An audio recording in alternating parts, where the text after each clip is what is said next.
Okay, for this next set of problems, you're going to graph the image figure given the vertices after the dilation centered at the origin. So they have given you the points 2, 4. This is your origin right here. This O. So 2, 4. There's our J. We're doing 4, 4.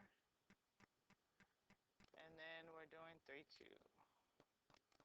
There's our P. So we're doing, that should be K.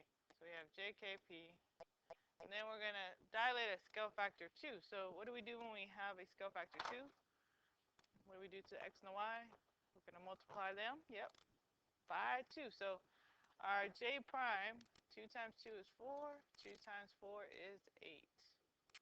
We're going to do 2 times 4 is 8. 2 times 4 is 8. And then 2 times 3 is 6. 2 times 2 is 4. Okay? So as long as you can get those points and get them graphed, I'm going to let you take care of the graph. Then that will be dilating by, this should be an enlargement because the scale factor is 2, which is greater than 1. So now when we get to a scale factor of 1/2, okay, this means I'm going to show the work right underneath it. I'm going to do 1/2 times a negative 2. And I'm going to do 1/2 times 0. Well, anything times 0 is 0. But what's half of a negative 2? Okay, so if you're not too sure, you can go to your calculator. You can say negative 2, I want to take half of it divided by 2. I can say control, divide, make that fraction, 1/2, and then say times a negative 2. Should get the same answer. We got a -1. So I know you got this. So we have -1 comma 0. This would be 0 comma 1 because half of 2 is 1. Then we're doing half of 2 and a negative 2, so that's going to be 1 comma -1. So you're going to graph those, okay? I'm not going to really focus on the graphing. I think you should have this down by now. If not, come to tutorials. So let's talk about 13 and 14. You're definitely going to see one of these, okay? This will be part of your, probably maybe your district assessment as well. So the key to this, we got to determine the scale factor. To do that, you have to do your image over your pre-image. I'm going to say pre. So basically, that's our prime over the original. Okay, the new over the original. So the easiest way to kind of do this, if look at whenever we have a transformation, corresponding parts go together. So this A to B corresponds to this A prime to B prime. And I can physically count those to get that value. So I know that A to B is, if I count my units, 4. And C prime, A prime to B prime, I count those units are 2. So I'm going to do my image, the new, which is your new over the original. So we're looking at 2 over 4, which reduces to 1/2. So that is our scale factor. Okay?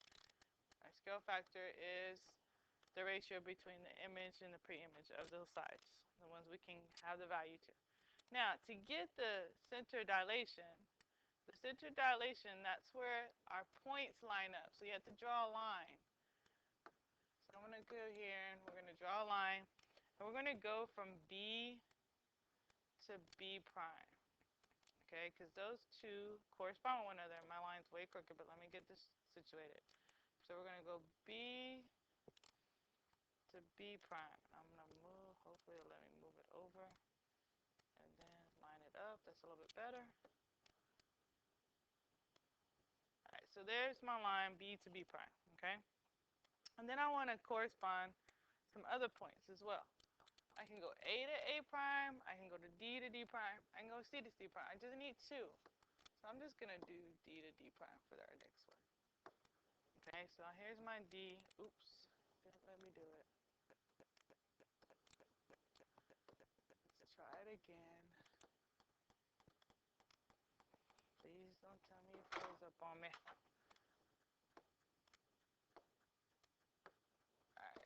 Alright, so I'm going to go D to D prime and find that point of intersection. I already know my line is way off, so let me fix this because it got to go through the vertices.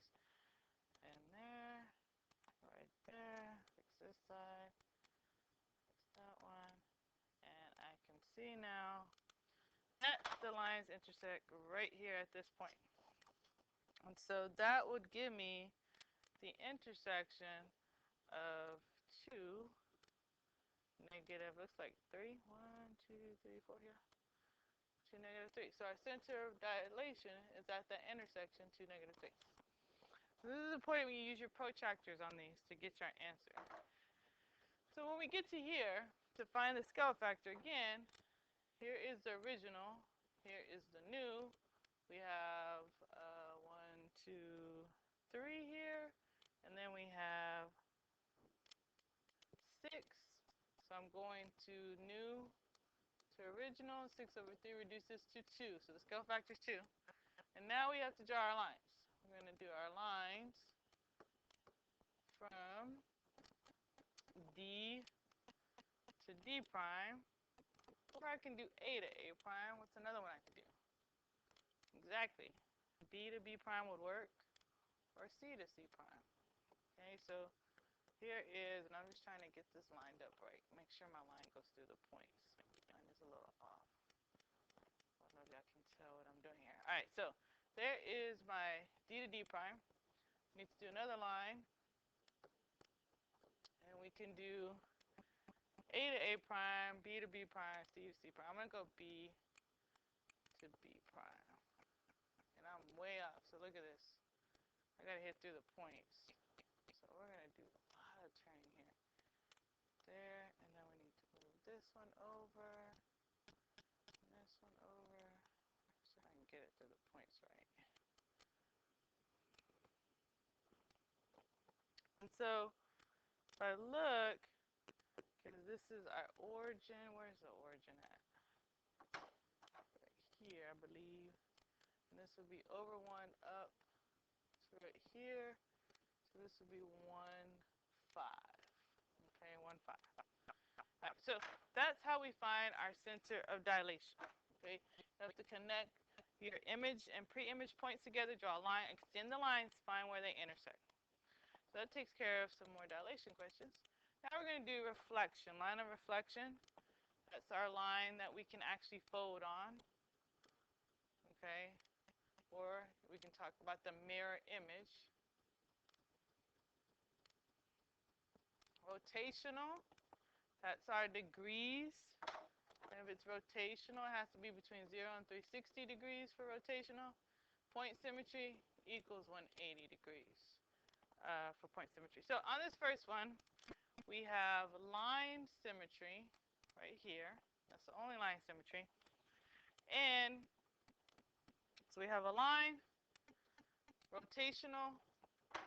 The rotational part would have to be 360 for it to be a full turn. So like if I was to trace this image here, so we have this pentagon, and I'm going to move it over here.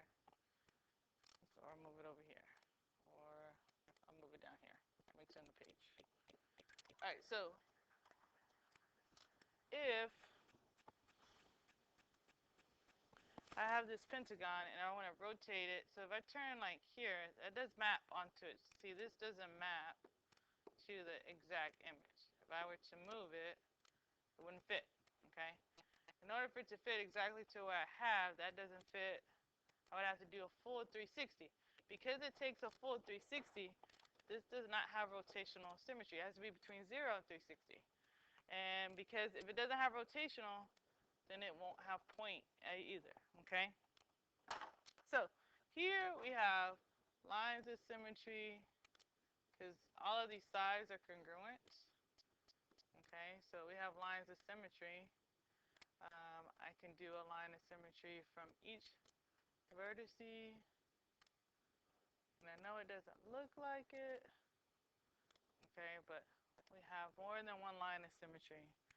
And then the rotational, since there's 1, 2, 3, 4, 5 sides, we're going to do 360 divided by 5. So the rotational is going to be 72 degrees. And if it's rotational, then it does have points as well. I'm using P for point, okay? Here we do have a line of symmetry. I could go down, even though all sides are not congruent, but the top half is the same as the bottom half. So it does have line. Its rotational would be 180, which means it also has point. If it has rotational, it has point. And this one would be none. There's no lines of symmetry, no rotational, and no point. So that takes care of that page. And our next last couple pages, we're going to really practice on the rules. So just if you're done, you're ready to go, fast forward. Thank you.